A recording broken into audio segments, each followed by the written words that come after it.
Hey guys, what's up? It's bafcraft and welcome to another redstone video here on the bafcraft channel. In today's video, we are going to be going over a bit of an update to the last redstone video I did, the how to simplify the Ender Dragon fight video, because in that video I showed you a rig where you can just use one button, you just press one button and it destroys all the end crystals. But after a bit more testing, and a huge shout out to Mr. Tango Tech for showing me a few problems with the rigging, I found out that the Ender Dragon will actually break the rig every time. Now, no matter what height you put it at, she'll still use her magic. I don't know how to break it, so I went back to the drawing board and I've come up with a new design that so far works perfectly. So let's check it out.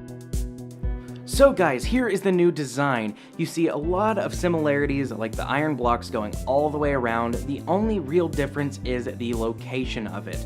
Now, I did a lot of tests where I put beams of blocks across the entire end island, and I realized the Ender Dragon only broke ones inside the end pillars, inside the obsidian pillars. So I've pushed the design way out to the outskirts of the end island, and instead of dropping the TNT on top of them, I am using these TNT launchers to now shoot the TNT out onto the pillars. Now, this took quite a bit of finagling, I guess is a word you can use, to position all the cannons right, but I've fought many Ender Dragons using this design and none of them have broken any of the blocks in the contraption. I even have a torch tower as an activation device way over here, and she has not even broken that. So I believe it is pretty safe to say that this is a 100% secure design. So let's take a look at how you can build these TNT cannons.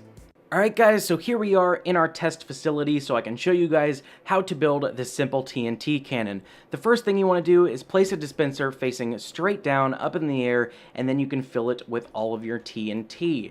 The next thing you want to do is replace this block behind it with an immovable block. I will be using obsidian, and the reason we're doing that is because we are placing a slime block right below it. You then want to come out 2 blocks from the slime block like that and place your sticky piston facing into the slime block like that. You then want to place another immovable block right next to the slime block, and then run your iron blocks or your block of choice around the back of the sticky piston like that.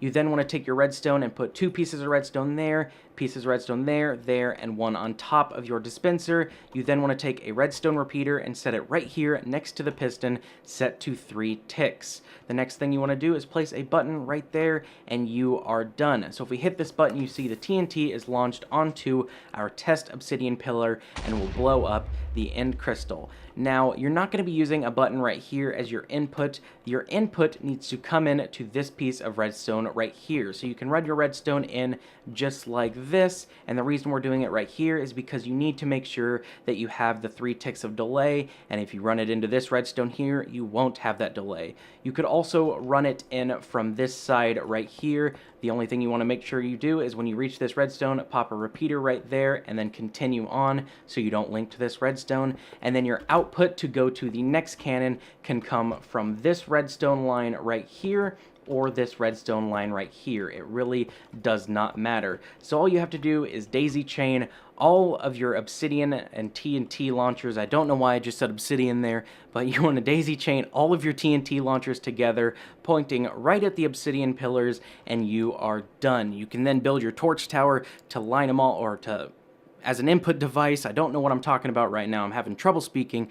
But yeah, you just got to daisy chain them all together just like in the last design, and you're done. Now, it is going to take a little bit of finagling and whatnot to get all the TNT launching in the right trajectory, but I've built this graph to help you out if you would like to do it mathematically. As you can see, I've launched a bunch of TNT into these pillars to figure out that it flies in this direction, and the TNT launcher is 60 blocks in the air, and each of those pillars has 5 blocks in between, so they're at the 6, 12, 18, 24, 30, and 36 marks, and each of the pillars are 58, 55, 49, 40, and 25 blocks tall, so you can kind of use that mathematically to figure out where you need to position the TNT launchers. But to be honest, I just kind of messed around with it until I got them launching in the right area, because you really don't have to be precise, you just need to land it on top of the pillar.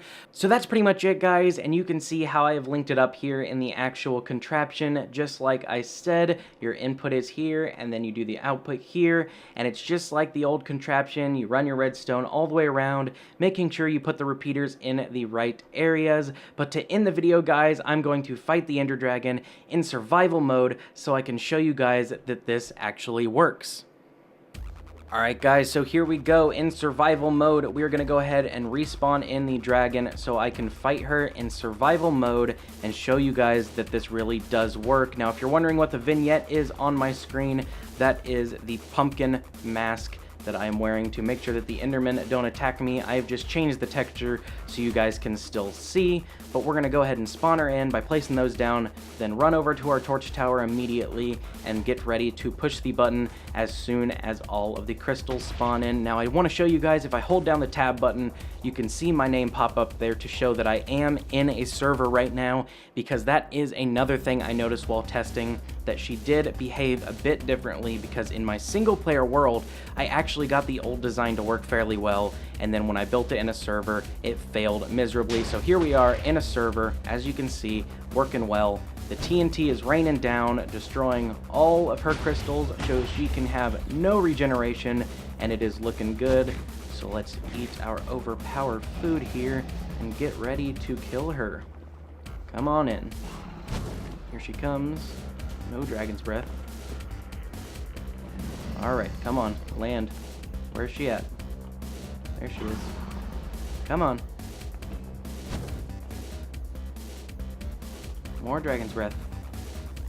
Hurry up and land. I don't got all day. I'm trying to show these people. Here she comes. So it shouldn't take too many lands before she dies. Alright, so there we go. Looking good.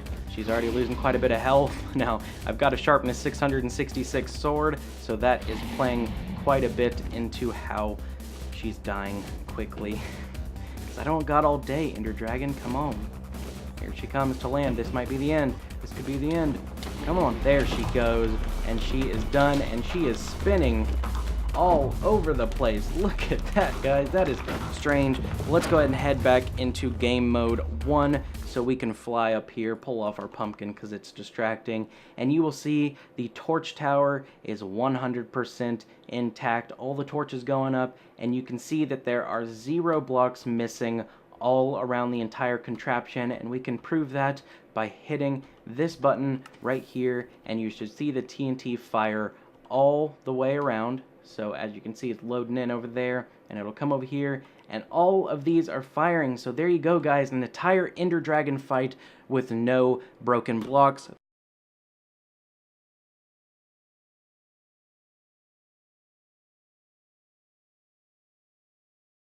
So this design, to my knowledge, does work. Feel free to test it on your own, but I've done all the testing I can do, and it works perfectly. So I hope you guys enjoyed the video, and I will see you guys next time with another one. Peace out.